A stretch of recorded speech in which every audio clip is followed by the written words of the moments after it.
I Yeah. reckon we better get into our main topic there, eh? Yep, I'll let you take over, AJ, for this one because you are the Bon Iver expert. Okay, so we're gonna talk about the old Bon Iver indie darling and Poster the new child. poster child. Well, not so much. I think I mean, maybe uh, maybe like 3 years ago, poster child. yeah, I think he's sort of been replaced, and that's a bit what the album Former is about. poster child indie Former darling. poster child, yeah. But Bon Iver released a new record, sort of out of nowhere, but not really. We can talk about that in a little bit. 22 a million with some of the craziest song titles we've ever seen, featuring lots of numbers and a few emojis. Wacky. And yeah, he had hinted at it for a really long time. Sort of surprised announced it to be played at the Uclair Festival. Played the whole thing in full.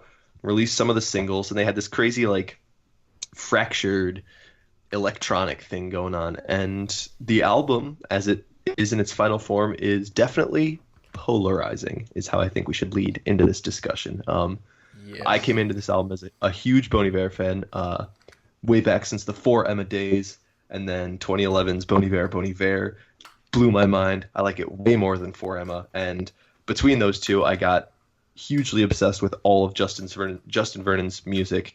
Even I'm talking like weird shit. You had to go digging through strange parts of the internet to find all of these field recordings, self recordings, his bands, Mount Vernon, D. Armand Edison. And Volcano Choir is pretty well known, but I mean, I'm obsessed with their stuff too. And so I'm a bit of a Justin Vernon savant. And so one of the things that sort of bugged me was when this album came out, everyone was going, "This is such a huge stylistic shift. You know, Bon Iver's not acoustic folk anymore. He's going this like glitchy electronic." Ooh, And we'll talk. if Yeah.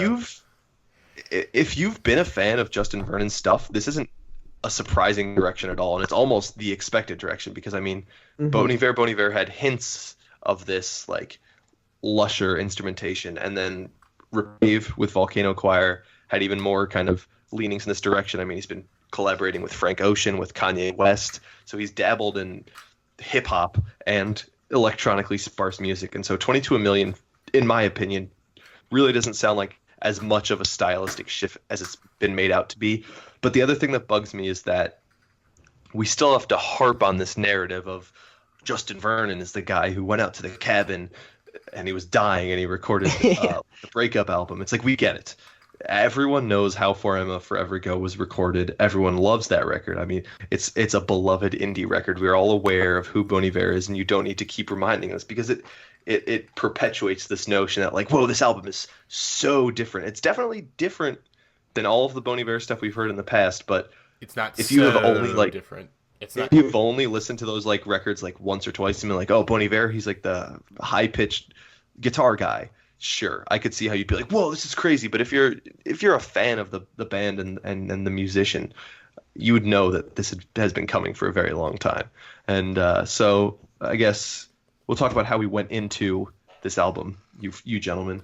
Uh, Okay, well, oh I'm yeah. I'm kind of on the sorry. No, Oh, no, no. Yeah, Jake, you go. You go for this one. yeah, so I'm kind of on the opposite end of the AJ spectrum as I love both Bon Iver albums, but For Emma Forever Ago is like absolute one of my all-time favorites. Like, and I think a lot of it has like compared with Bon Iver, a lot of it just has to do with the fact that I'm just a sucker for like that narrative you were talking about earlier, like sad indie man goes into the woods and release like I don't know, but so I'm just super into like his really personal, raw, like visceral, punch you in the gut, stripped down, cold, like acoustic kind of atmosphere. And so just because of that, I guess like Bon Iver didn't impress me as much as For Emma Forever Ago, although I still like that album. And then I feel like with this album, still like it, but I feel like it's a step further in the like more abstract, less personal direction where I prefer Justin Vernon. Mm-hmm. So I guess I'll talk about my origins going into this album. So going in, I'm not the biggest Bon Iver person. I don't hate him by any means, but I wasn't really, he's one of those guys that got praised by like a lot of people, and I was like, he's okay. I don't, he's got some great songs, but otherwise, But when the singles came out for this album, when Over Soon and Death Breath came out, I was really impressed by Death Breath. I thought 22 Over Soon, hey, this is pretty solid. I like this, but like Death Breath was like, oh shit, like this is my type. All right, this I can get into. And then 33 God came out, and I'm like, oh god, this album's gonna be great.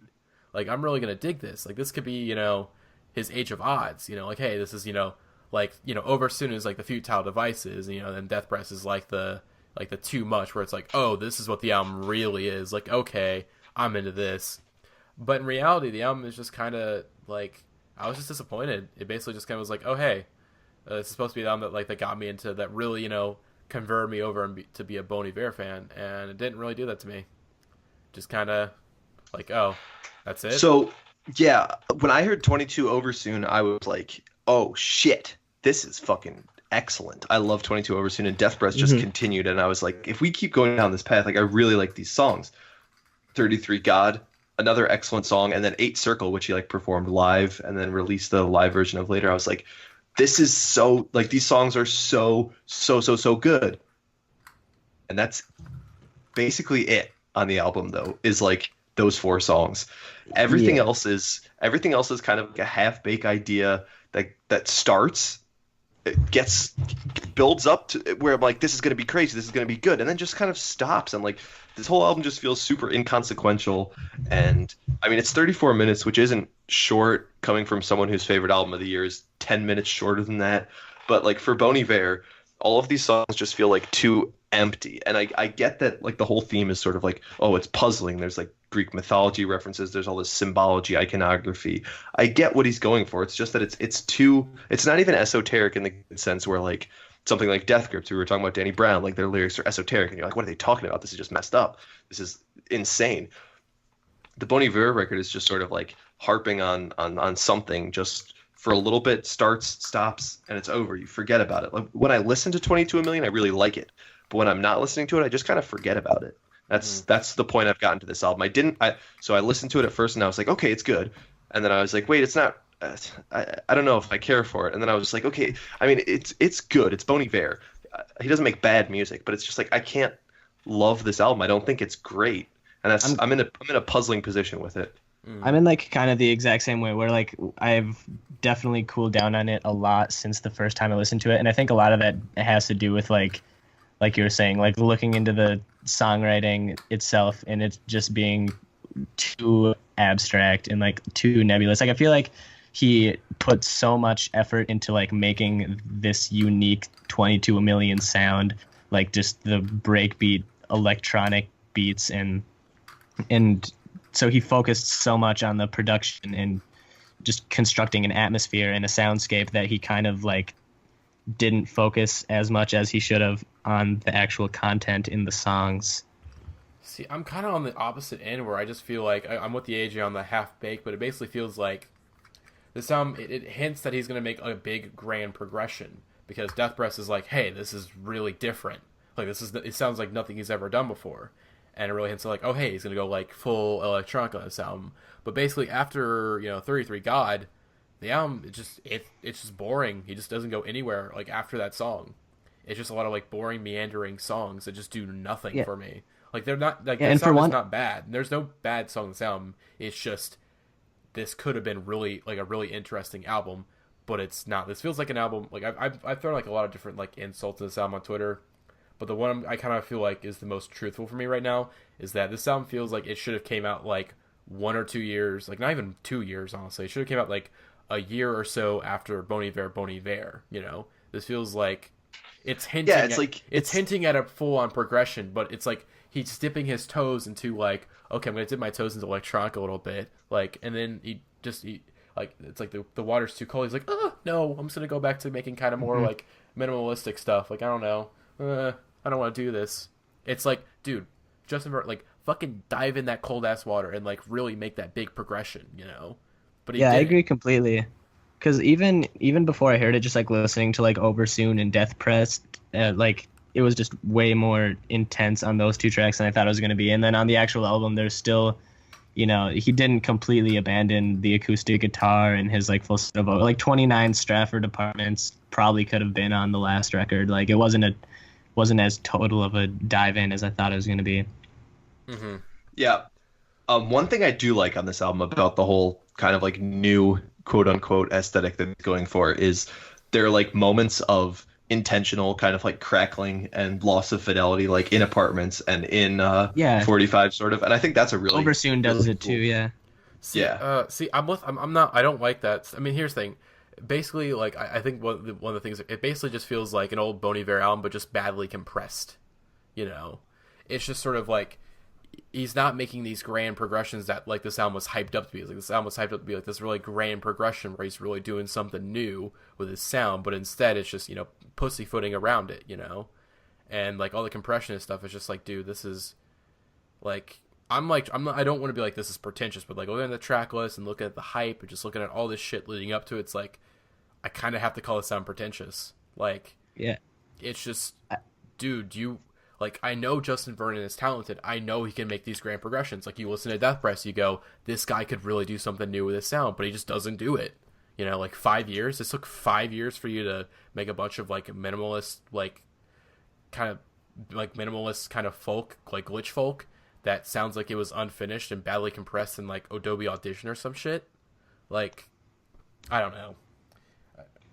And I feel like I'm kind of talking it down from the hype, and it seems like I dislike it more than I actually do, because like there's some really, really good songs and good moments on here, but I feel like just it was played up to be such a huge game-changing thing, and it like just wasn't. But as an album by itself, without like looking really at the context or its expectations, like it's a I would still say it's a good album. Yeah, it's definitely not bad. I wouldn't say it's bad because it's like I don't hate it. It's not like Currents where I just hate listening to it, where it's like I hate this. It doesn't do anything interesting. And like I think AJ, you were talking about like some of these songs, they go nowhere. Like they think they have this interesting idea that like, oh, what's he gonna do? And they just does nothing with it. Like I think the most like notable example that I can think of is like 21 Moonwater. Like the ending of that is like where it starts like kind of like glitching out and whatnot. Like, ooh. Well, that leads directly into 8. That's a bad example. I think for me, the one that demonstrates that the most is Creeks, where it's like, okay, this is cool. Like he comes in, he sounds pissed off, he sounds upset. The instrumental's kind of haunting, and then like you just get that for about a minute and a half, and then it just craps out and it's gone. And it's just like that didn't do anything. Like I wanted that to. It doesn't have to like evolve into this huge complex instrumental movement, but I just wanted it to not sound exactly the same as it sounded in its first seconds. And that's sort of how the whole album is, in that it's just too short to make any impact, and it just is too all over the place to kind of say anything.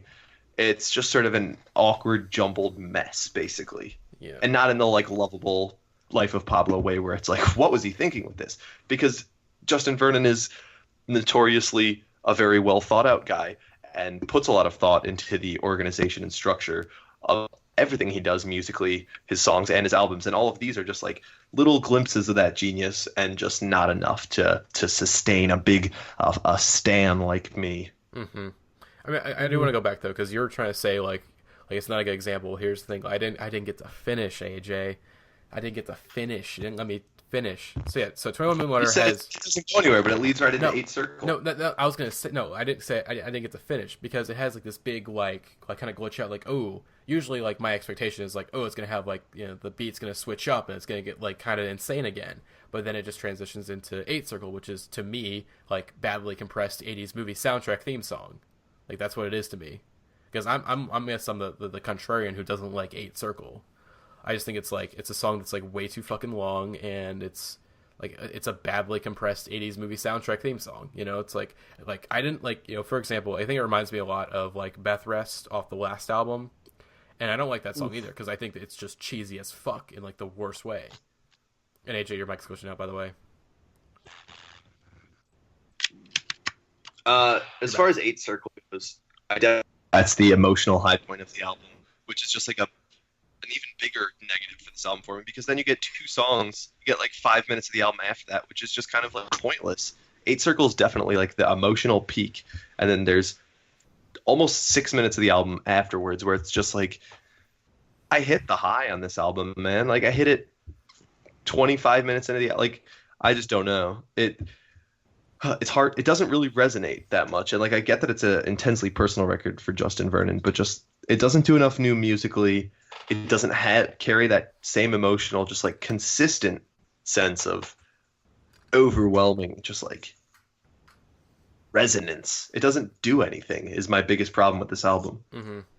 It's just I think we were talking about it before the podcast. You know, we were shooting the shit, and I'm like, basically the album like it prematurely ejaculates around like 33 God, and then the rest of the album is like Justin Vernon like drifting off to sleep afterwards, pretty much. Yeah, sure. That's just what it is for me. I don't, because like it's like I want to like Bon Iver. It's like I really like, hey, this just there's potential in here. You listen to some of these songs, they have these interesting ideas, but it's like 5 years for this. Like it took you 5 years to get your shit together to make this. Like really. At least, like, like we were talking about The Life of Pablo. Yeah, that album is, like, complete chaos, but it's at least entertaining chaos, Like, it's entertaining. This is just chaos, but, like, it's basically, like, a small fire in, like, an office building. It's like a trash can fire, where like, The Life of Pablo is basically Kanye burning the building to the ground. Like, this is just, like, oh, someone accidentally, like threw a lit cigarette into a trash can, and, by the end of the album, it's, like, basically around like 8th circle, the fire's been extinguished. It's like, oh, that could have been cool. Like that could have been pretty lit, but okay, back to work. I just can't do it with this album. It's boring. I don't know. I've run out of words to say. I mean, that's the thing. It shouldn't have been though. It should have been anything but boring. Like if it was off-putting and like hard to listen to, that would be another thing, but it's just boring, which is the most disappointing thing about it.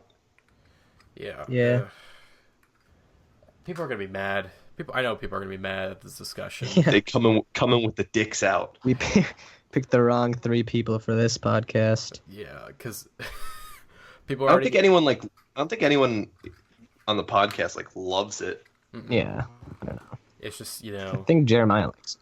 Yeah, Jeremiah likes it, but I'm not sure if he loves it, I said the album was really front-loaded in the chat, and it seemed to offend him. Yeah. So I don't know. Just basically, here's the thing. Jeremiah's been for the past few months has been on like a big 80s music kick, like big like on new wave and shit like that. So this album in some ways is like really up his alley, where it's like kind of these, this kind of these 80s inspired stuff. So I don't know. I don't have anything more to say. It's just this album is, I do hope that Bon Iver, at least I really hope that we don't have to wait like another 5 years for a Bon Iver album. Like I don't want to wait 5 years for you to to make the next step in the progression. Like when you waited this long to release an album, when you've been working on this for so long, you should have climbed up the entire staircase, but instead you just made like one step, or like Justin Vernon's like an old man. And like he can't walk real good, so he has to get like in that little like that chair thing with the stairs or whatever, basically like the escalator. And it's like he's getting ready to go up, and like it's like 22 over soon, 10 death breaths, 33 God, like oh he's going up the stairs, and then like the thing malfunctions and he stops, and instead of like calling for help, he's kind of like I don't mind this, I'll stay up here. This is kind of relaxing. This seat's kind of comfortable. What are you gonna do? But yeah. Boo. Yeah. I think that's about it. I guess more like Bon Iver. Ooh. There you go. More like Justin Vernon. More like, dude, you're balding. You need to give up on your hair already, man. Like more like just stop. Have you seen Justin Vernon's hairline? Justin Boring. Yeah. That whose man's is this? Get a haircut, bro. Like someone once told me I look like Justin Vernon just with more hair. God, I have a beard.